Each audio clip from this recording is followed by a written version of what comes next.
Hello guys! Another day, another curtains project po tayo dito sa Cainta, Rizal.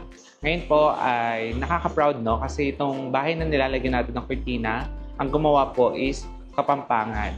Halos po ang mga supplier po ni client from furniture, curtains is Kapampangan din. Mechanic. So ayun po, ngayon more than 20 plus po ang lalagyan natin ng curtains dito sa bahay niya. So ganun po kalaking project natin ngayon. And thanks God. Medyo maingay lang kasi nag-start na po yung team natin mag-install. Bali ako po, ayun, papakita ko sa inyo yung itsura ng house, saka yung mga areas na lalagyan natin ng cortina para may idea po kayo sa before and after natin magawa yung ating project, no? So ngayon po mga ka-viewers ha, kung bago lang po kayo sa aking channel, bago lang po kayo napadaan, huwag nyo na po kalimutan yung subscribe button para lagi kayong updated sa ating mga curtains project and mga home improvements po na content, no? Para po sa mga lalagyan natin ng kurtina, gaya po dito sa living area, maglalagay po tayo ng motorized. Even dito po sa dining area kasi po ang width ng sliding door is 247 inches. Sa tapat po pala nito, nag-install na kami ng kurtina, pero na rin na isasabit. Sa second floor naman po, gusto po ni client, Korean soft blackout po ang gagamitin plus yung ating linen. Sa family area po, same din. Pero pagdating po dito sa kanilang hallway, nag-decide po si client na kahit may curtain box is blinds na lang po ang ilagay. Since maliliit lang naman po ang width. Pero po sa mga kwarto, tuloy po ang kurtina. Pero ang gagamitin naman po dito is China blackout. Nag-start po kami ng 9 PM para sa pag-install ng kurtina. Ngayon po, 9 PM, nagtetest naman kami ng motor po ng kurtina. So pinalagyan po kasi ni client yung high ceiling niya ng motor, especially po yung blackout. Dahil dyan po rumirekta yung afternoon sun. So testing muna tayo. Sabi ko nga sa inyo, pag maraming kurtina, malaki din po yung workloads kasi syempre gaya nga na sinabi ko, kailangan talaga plansyahin and i-assure na bawat area na lalagyan is maganda yung pagkakagawa ng curtains, ganon. Kaya sabi ko nga po, hindi kami napadaan para magsabit lang. Kumbaga talaga kumakain siya talaga ng oras. Ngayon po guys, ayun, para may idea kayo dito sa project natin sa Cainta. So si client po, halos yung mga ino-offer natin na kurtina, blinds is in-avail niya. Gaya po nito, yung nilagay po natin dito is Korean soft blackout para sa blackout.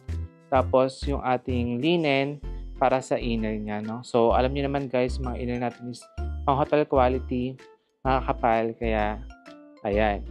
Tapos dito naman sa bandang hallway is blinds naman yung pinakabit niya. Ayan. Kumbaga nasa inyo kasi talaga yan guys kung ano yung pasok sa budget nyo. Gaya nyan, ang original plan talaga dito is cortina. Kaya nga po meron siyang mga curtain box. Kaya lang syempre, si client, napagtanto niya na ito yung nilaan niyang budget para sa curtains. Kaya nagmix siya. From original plan na cortina, ginawa niyang blinds, which is okay naman. At least, ayan, naging spacious pa yung hallway niya. And okay naman to guys, kahit blinds kasi standard lang naman yung mga width. Plus, ayun, hallway naman. Pero yung sa dulo guys, dahil door to, cortina yung kinakabit natin, no? Tapos guys, di ba nabanggit ko sa inyo, meron na tayong China blackout plus sheer. So, mas cheaper po ito ng price sa Korean soft blackout, which is ito naman po yung ginamit niya sa mga kwarto niya. Sa mga kwarto po, kaya ayun po yung naging decision ni client kasi nga po, malilit lang po yung mga width ng mga bintana nila dito. Pero syempre, iba po kasi nagagawa ng fabric sa loob po ng room or ng bahay, mas homey. Kaya instead of blinds, mas pinili niya na pong magkurtina, which is yun nga po, yung pasok sa kanya yung China blackout with sheer. So ito guys, mukha sila mga Korean soft blackout talaga. Ito yung madalas na nabibili sa Divisoria, ayan. Tapos ito yung inner natin, yung sheer.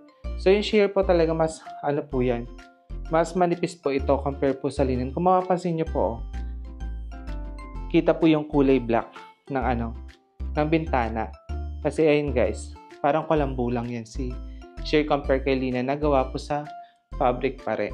Again guys, although nag-offer tayo ng China blackout, pero marami pa rin tayong mga viewers at mga nagpapagawa, Korean talaga ang gusto nila. Kasi ayun po, alam naman natin iba po talaga yung mga tela po ng Korean, no? Tapos po, ayun, yung kulay po, Mapapansin nyo naman, mas strong po yung color ni China Blackout kay Korean Soft Blackout po.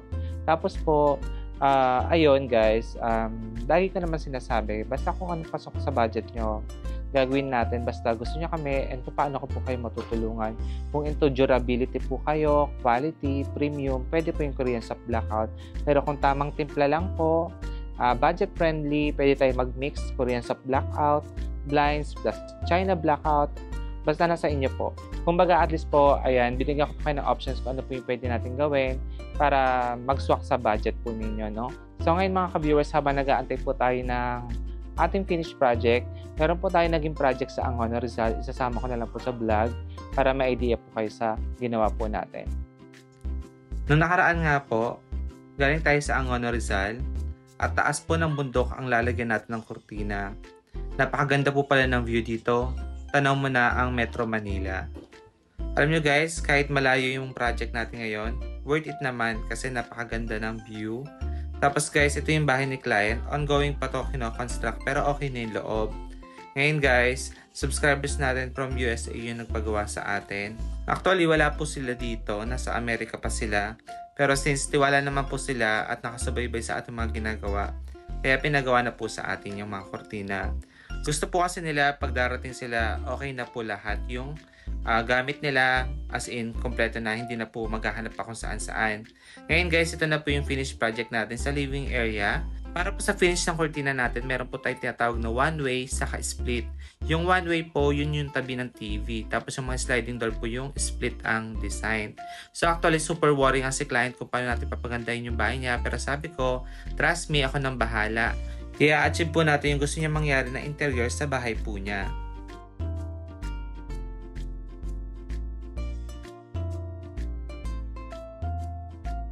Guys, ito naman yung master's bedroom. So, ang problema dito guys, yung mga pipeline and outlet saka yung container, gusto matakpan ni client. And gusto niya rin ma-achieve sana yung wall-to-wall po na finish ng ating kortina. So, upon sa assessment ko, kaya naman natin gawin, kaya lang mag-iiba lang po yung finish ng curtains niya. So, ito po yung ginawa natin. So, wall-to-wall pa rin po yung finish po ng kurtina niya, pero sa baba po ng aircon, naglagay tayo ng linen. Kung naiisip nyo po, Sir Billy, paano yung blackout sasara, yung aircon tatama doon?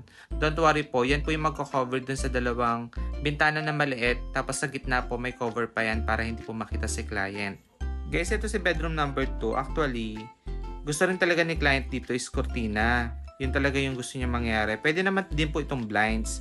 Pero still, kung ano pong ginawa natin sa master's bedroom, ganun din yung gagawin natin dito. Ang kagandahan lang, yung gitna ng aircon po, walang bintana. Kaya kahit yung blackout nasa dalawang gilid, pwede na yung pang cover sa dalawang maliit po, no? So, ganito po yung ating naging yari. Ayan, from top to bottom po, nakita nyo naman, S-fold, hindi tipid sa fabric, plus yung length po natin, maganda po yung pagkakatahi. Ayan. So, makikita nyo naman po talaga pagka Korean Soft Blackout, mapapansin nyo, iba-iba yung talaga yung bagsak, sumusunod. Dalawang kortina po pala ang kinabit natin dito. By the way, kung type nyo po yung tiles ng kwarto na ito, 60 by 60 cm po yan. Tapos ito po ay meron ding ceiling fan sa gitna para meron po mag-circulate na hangin. Naka-PVC panel po yung ceiling saka meron ng cove light. Then yung kanila pong mga bed frame, furniture, pinasadya po yan. Gawa po yan sa mahogany solid wood. Then dito po meron silang built-in cabinet na pinagawa. Ayan. Tapos ito pong kwarto na ito, meron na rin pong sariling CR. So pakita ko na lang po sa inyo ha. Yung mga tiles po na ginamit dito para sa wall is 60 by 60. Even po dito sa flooring. Pero yung sa bandang shower po is 30 by 30 cm na. Yan po, yung itsura. So, cute din ito kanila exhaust fan. Flat naman siya na bilog. Yung last na pinakita sa vlog, square po siya, no? Then, next bedroom po tayo. Ito guys, yung pinakamadali sa lahat kasi ayun nga, wala siyang container doon sa pader. Outlet lang siya. Since same vibes lang po sila ng ibang kwarto, pakita ko na lang po yung finished project natin. So, ayan po.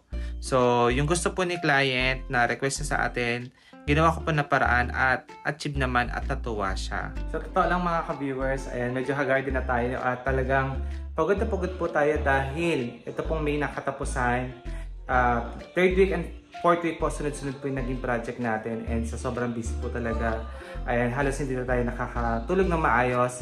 Dahil nga po, ayun, meron tayong mga client na tawag dito, yung bigla na lang pong papasok. Kaya para ma-cater natin sila, ginagawa ko po ng parang schedule. Pero ganun pa man po, ito po yung finished project natin. Again, yung gusto po ni client na i-achieve matago yung mga chismis o yung mga wirings po or tube po ng kanyang aircon. Ayan, ginawa natin ng paraan kasi gusto talaga ni client. Mas prefer niya po yung cortina kaysa po sa blinds. Kaya, ayun, binigyan ko siya ng idea kung paano yung gagawin and inaprobahan niya naman po. So, hopefully, nagustuhan niya rin po yung gawa namin.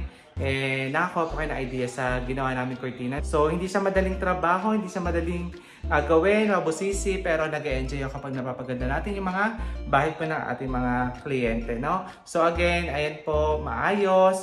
Malinis din po kaming nagtrabaho dito, pakita ko sa inyo. Siyempre, iiwan po natin yung bahay ni client ng malinis and siyempre po dito po yung pagkakagawa ng mga cortina. So, doon naman tayo nakilala. Siyempre, yung meron tayong puso sa may-ari and syempre concerned tayo sa kanilang mga pinapagawang dream house at project na pinapagawa din sa atin. So yun po.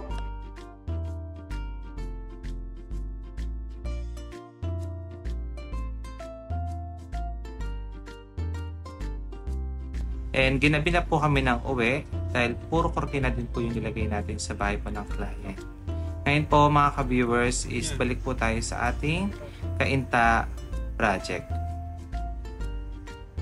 Then marami pong mga nagtataka din po mga viewers paano nilalaban yung kortina, tuwing kailan nilalabahan yan. Ito po ay depende po sa inyo. Kasi tinatawag din po itong kortina na non-washable curtains kasi pwede po itong vacuumin, dry clean, ganyan. Kasi kung titingnan nyo po, ang dulas. Ayan. So, pwede po yan vacuumin. Tapos po, yung iba po natin mga kliyente, ang tagal na po ng kortina nila, hindi pa nila pinapalaba. Nasa inyo po yun. Kung plano nyo pong every 1 year, ipa-wash, pwede kami mag-service. Lalo na po yung mga ginagawa natin mga malalaking bahay. Ayun po, pwede tayo mag-service. So, ngayon, nandito kami sa master's bedroom. Nagpa-plancha po kami ng kortina, saka nagtatahi kami ng length. Meron din akong one time na bahay na nilagyan ng kortina. Pagpasok namin doon, yung kasambahay, is nagtatanong kung every month siya ba lalaban yung mga kortina kasi ang lalaki. Sabi ko, hindi naman ate, iba na yung kortina ngayon. Parang blinds na rin siya. Hindi na rin siya yung kailangan laban mo lagi. Ganon, hindi na siya yung disposable. Kumbaga, pang matagalan talaga yung paggamit. Ganon. Kanina po bago tayo maglagay ng kortina sa living area, ganito po yung itsura. Pinalagyan po ni client ng motor yung kanila pong blackout para po at least pag afternoon sun po, hindi po tatagos yung init. And syempre for privacy purposes na rin po. Kasi nga po, mahaba talaga to. Yung linen naman po is manual. Kung napansin nyo rin po, gumamit kami ng aming extension para mapagana yung motor. Wala pa po kasing saksakan, pero at least po na-program na po namin yung motor. At least mapapadali na lang po kay client kasi ipa-plug na lang po yung motor nun. Tapos po, ito yung ating finished project dito sa living area. Kung napansin nyo po yung ating kortina, from top to bottom, naka-S-fold po sila. Yan po kasi maganda sa blackout natin since soft and original Korean. Sumusunod talaga siya sa pagkakahubog po. Tapos po sa dining area naman, meron tayong nilagay po dito ng dalawang kortina. Ayan. Sa tapat naman po nito, merong cabinet na ang cover po ng door is glass. Then naglagay po tayo dito sa dining area gaya ng sinabi ko na 247 inches po na width na sliding door. So ito po yung itsura. So gusto po ni client, yung pinaka-inner po nito, yung linen, is naka-motorized. Kasi sinadjust ko rin naman po sa kanya yan, lalo na pagpupunta sa pool. After pool, basa po sila. Kung didiretso man po sila sa sliding door or papasok papuntang dining area, at least po, hindi na nila hawakan yung inner. Depindot na lang po or through remote na lang. Saka since may kahabaan po itong sliding door na to, mas okay talaga nakamotor po. Para hindi na lang po mahirapan si client or less hassle na lang din. Kung mapapansin nyo po yung premium natin, yung ating pong linen pang hotel quality na. Makapal po yan compare po dun sa ginagamit po ng iba. Kulambo na manipis, ito po kahit po mainitan ng araw, hindi po matutunaw or magra-run dahil makapal siya. Ang maganda din po sa linen na ito, pag po naaarawan siya, nagka-camouflage po yung lining ng ating fabric. Tapos guys, ito naman po yung itsura ng kanilang main kitchen. May knock bar na po ito na meron pong chandelier na napakaganda. Yung countertop po is naka-quartz sila. And naka-modular cabinet po ito na meron pong modern sink. Ayan. Tapos guys, para sa appliances nila, ang ginamit po nila dito is Elba. Lahat po yan, yung stove, range hood, built-in oven, Elba po, no? After ko po ipakita sa inyo yung main kitchen, dito naman po tayo sa kanilang mga pantry, auxiliary kitchen, at mga kwarto pa po.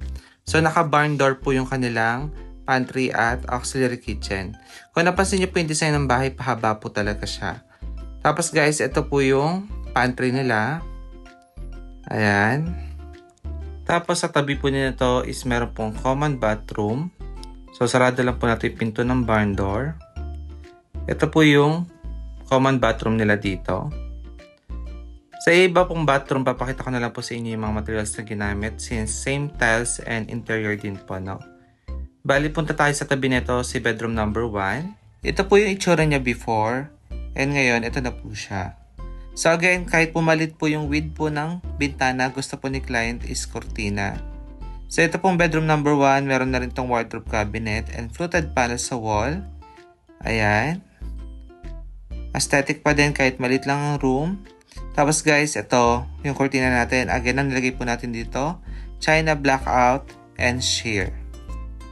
Sa tabi naman po ni bedroom 1 is si bedroom number 2. So, mas maluwag po ito compare sa una kong pinakita. So, ito yung nilagay natin cortina. Bali, same din po ito, China blackout and sheer. Since budget friendly po ito, meron po tayong sinusunod na tamang volume po para sa inner. Kaya po kung mapapansin nyo po, manipis po yung volume ng ating inner kasi nga po, again, pang budget friendly po itong ino-offer natin. And then bago po tayo makit sa taas, pakita ko na rin po yung auxiliary kitchen. So ito po yung itsura, napakaganda, parang main kitchen na rin. Naka-modular na po yung mga cabinet. Ayan. Tapos yung pull-out drawer nila. Then sub-close na rin po yan.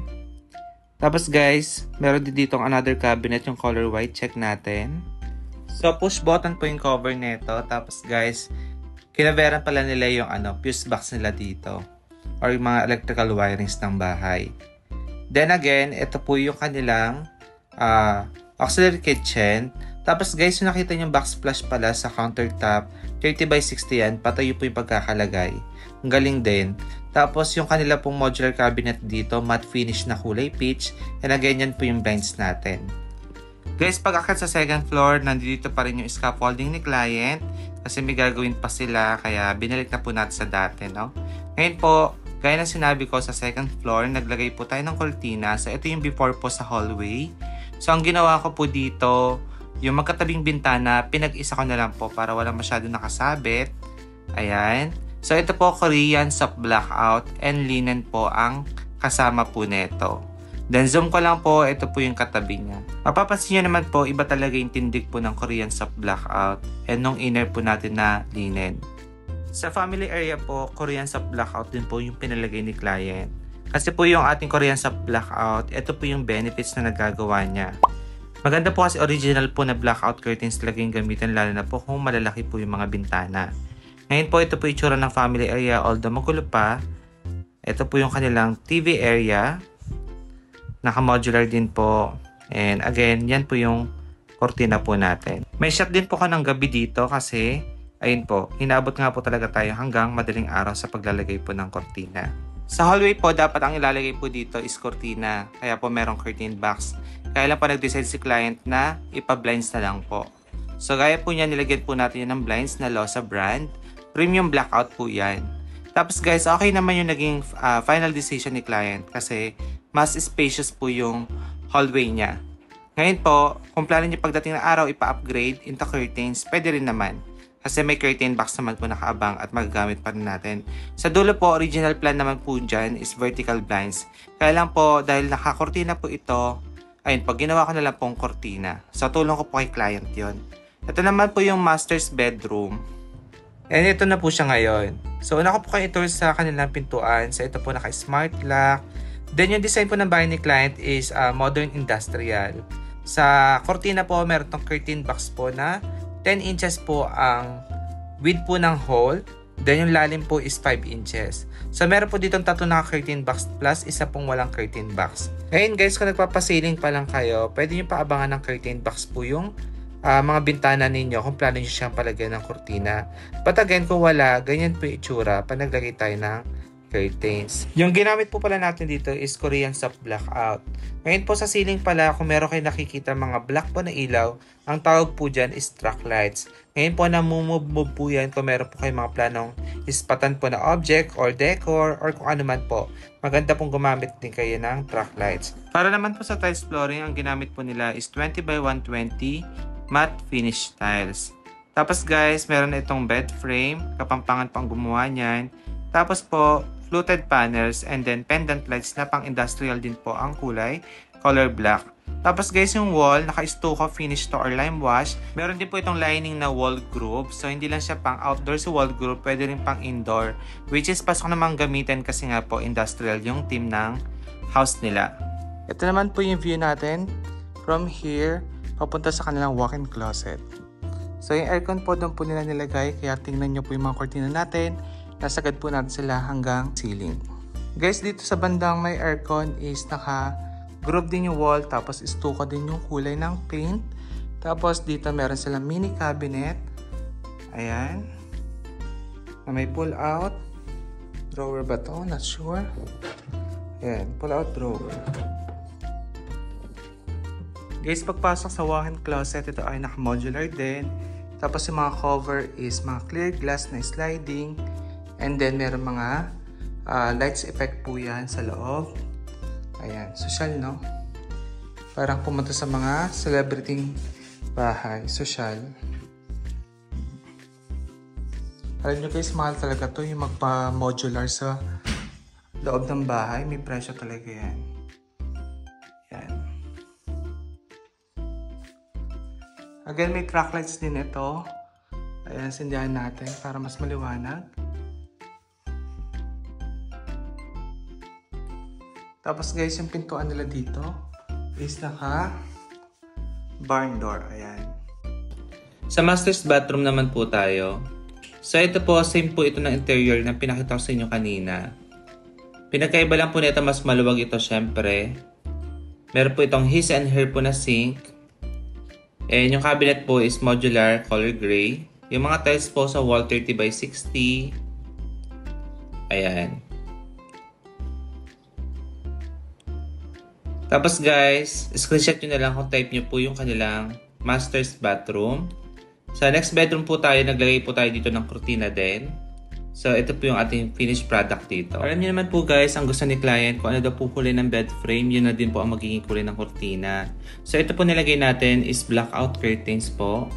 Bali, velcro po ang design na ito. Pag sinabi pong velcro, parang bell po yung pagkakatali niya, no? Although pwede naman po natin ito itali side by side, kaya lang po pag ganito kasi mas nagmumukha po malaki yung kortina. Ito na rin po yung interior ng kwarto. Bali, ito po, combination po siya ng stucco paint plus tool white po na paint. Tapos naka-groove din yan. And para naman po sa ceiling nito, naka PVC panel po plus gypsum board po. Tapos guys, itong kwarto na ito, meron na rin itong wardrobe cabinet. Ito po yan. Gawa din po ito sa modular. Next bedroom po tayo. Ito rin po is naka China blackout curtains. So yan na rin po yung naging finish natin. And again, yung lock po na yan is velcro.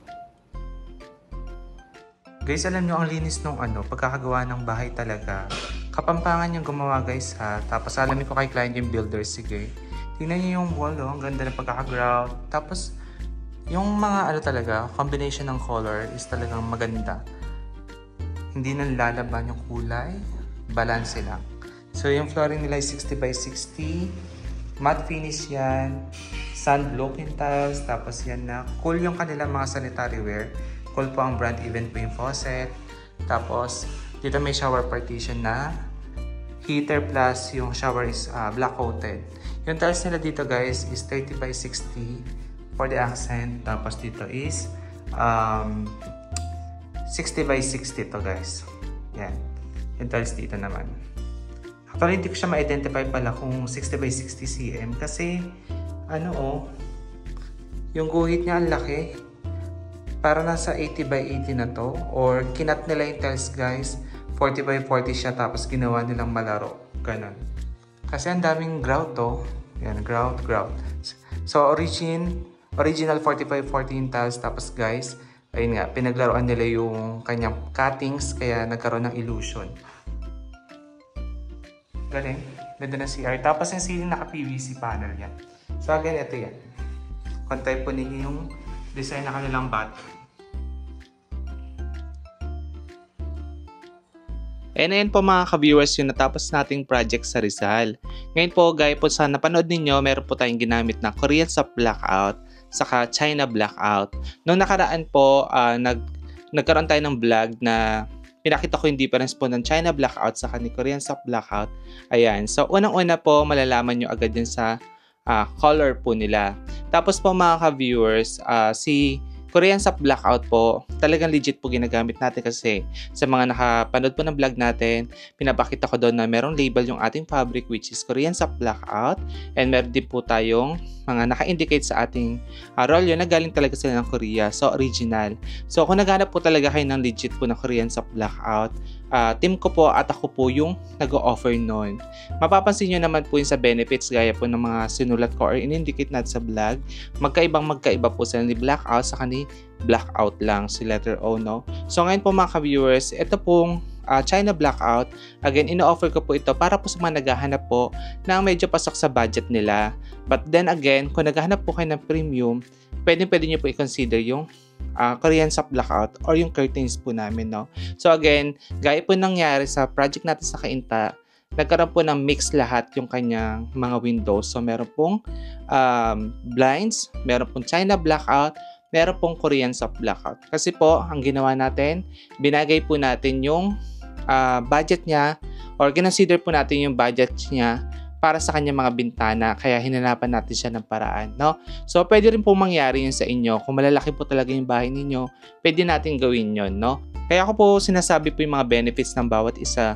Kasi kung meron po kayong malalaking bintana talaga, na plano nyo lagyan ng kortina, ayun po, may kaibahan po talaga yan. Na-explain ko po para at least may idea po kayo pag nagpalagay kayo ng kortina na pwede pong ibagay dun sa malalaki ninyong bintana. Kasi po si Korean soft blackout, nag-absorb po yun ng heat, minimize siya po ng pasok ng init sa loob ng bahay. And syempre po, mas matibay siya compare kay China blackout lang.